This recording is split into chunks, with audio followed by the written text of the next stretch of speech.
कितना बड़ा से बड़ा सिद्ध हो, अमलात्मा विमलात्मा और बड़ी बड़ी सिद्धियां उसके जीवन में, बड़े बड़े चमत्कार क्यों ना प्रकट हो रहे हों, और वो सब चमत्कार प्रत्यक्ष लोगों के देखने में आए, अनुभव में आए, उसके बाद भी अगर उस चमत्कारी पुरुष के द्वारा कही जाने वाली बातें यदि शास्त्र के विरुद्ध हैं तो दूर से लंबी दंडवत कर लेना चाहिए। एक क्षण भी ऐसे व्यक्ति का संग किया जाए, इसकी आज्ञा वेदादि शास्त्र नहीं देते। वो संग करने योग्य नहीं, उसका संग सत्संग नहीं है, वो सत्संग के नाम पे कुसंग हो जाएगा। उदाहरण क्या है?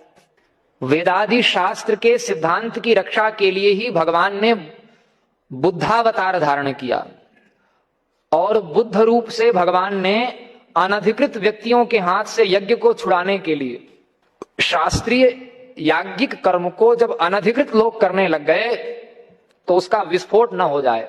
अब आजकल के बुद्धिमान लोग कहते हैं भैया तुम इसमें अधिकृत नहीं हो, तुम्हारा अधिकार नहीं है ये करने में।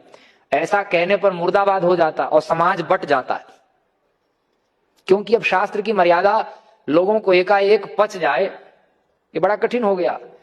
आज से 2000-2500 वर्षों से भी पूर्व जब भगवान प्रकट हुए और उनको यज्ञ की रक्षा करनी थी, तब उन्होंने अनधिकृत रूप से यज्ञ करने वालों की निंदा नहीं की, उन्होंने यज्ञ की ही निंदा कर दी।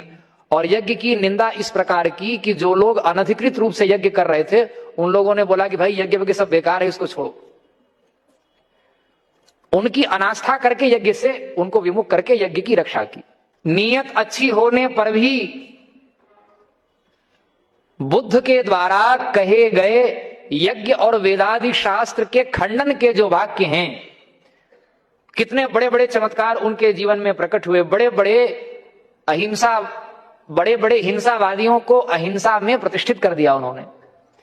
इतने पर भी बुद्ध का वचन हमारे यहां सत्संग के रूप में प्रमाण नहीं माना जाता।